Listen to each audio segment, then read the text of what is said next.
هذا واحد اللي المصيبين عالم كدعة waxay ugu badan yihiin meel kasta ka dhacaan wax saameynta ugu badan ku yeeshaan dawladaha caalamka saddexaad waayo dawlad kastaaba talagal ma samayso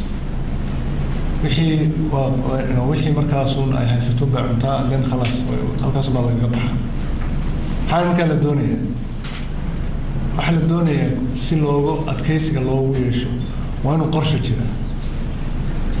waxaan si wanaaga imika national development plan ama qorshaha qaran ee hadda la wado pillar kamid yahay ama tiirarka kamid yahay oo adkeysiga aafooyinka taas waxay ku tusaysaa in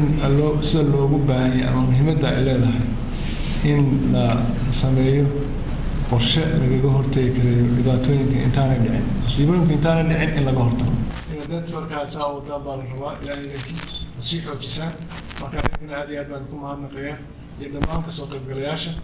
aad iyo aad baan ku mahadnaqayaa. Assalaamu calaykum waraxmatullahi